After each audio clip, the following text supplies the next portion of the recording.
ഇപ്പോഴും നമ്മുടെ സ്നാക്സ് ഇവിടെ റെഡി ആയിട്ടുണ്ട്. ഇപ്പോഴും നമുക്കൊന്ന് കഴിച്ചു നോക്കാം. ഇത് തക്കാളി സോസിൽ മുക്കി കഴിക്കണതാണ് നല്ലത്.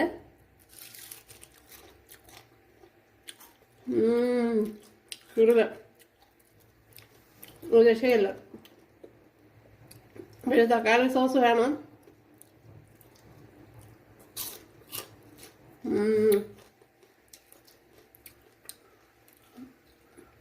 അപ്പോൾ ഇന്ന് ഇതേപോലെ കോളിഫ്ലവർ വെച്ചുള്ള ഒരു അടിപൊളി സ്നാക്സ് ആണ് തയ്യാറാക്കുന്നത്. അപ്പോഴും വീഡിയോയിലേക്ക് പോവാം. കൂട്ടുകാർക്ക് ഇഷ്ടമായാൽ ഒന്ന് സബ്സ്ക്രൈബ് ചെയ്ത് സപ്പോർട്ട് ചെയ്യുക. എനിക്ക് സപ്പോർട്ടാവും. ഹായ് കൂട്ടുകാരെ, സെലിം ബ്ലോസിലേക്ക് സ്വാഗതം. ഇതേപോലെ ഒരു 500 ഗ്രാം കോളിഫ്ലവർ എടുത്തിട്ടുണ്ട്. അപ്പോൾ ഇത് വെച്ചുള്ള ഒരു റെസിപ്പി നോക്കാം. അപ്പോൾ ഇതേപോലെ തന്നെ കട്ട് ചെയ്ത് എടുത്തിട്ടുണ്ട് ചെറുതായിട്ട്. അപ്പോൾ അതൊക്കെ അവരോരോ സൗകര്യത്തിന് ചെറുതായിട്ട് വലുതായിട്ട് എങ്ങനെയാന്ന് വെച്ചാൽ കട്ട് ചെയ്തെടുക്കുക. നമുക്കിനി ഒന്ന് കോരി മാറ്റാം.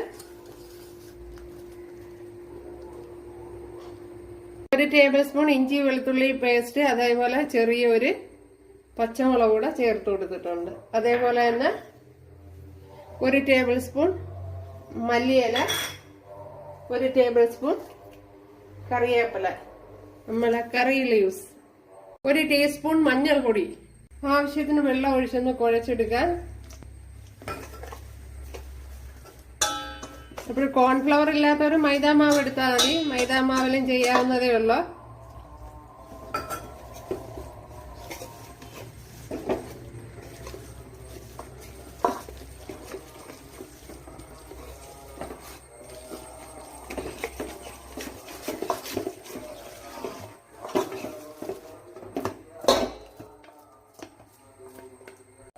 ഇതിലേക്ക് നമ്മൾ വേവിച്ച് വെച്ച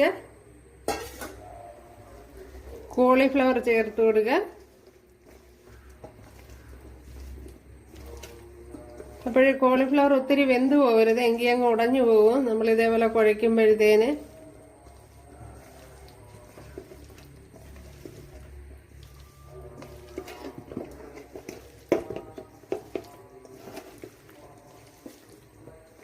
അപ്പോഴതിൻ്റെ മസാല എല്ലായിടവും പിടിക്കത്തക്ക വിധത്തിൽ നല്ലതുപോലെ കുഴച്ചെടുക്കണം. ഇതെല്ലാം നല്ലതുപോലെ കുഴച്ചെടുത്തിട്ടുണ്ട്. 2-3 ബ്രെഡ് ഇതേപോലെ പൊടിച്ചെടുത്തിട്ടുണ്ട്.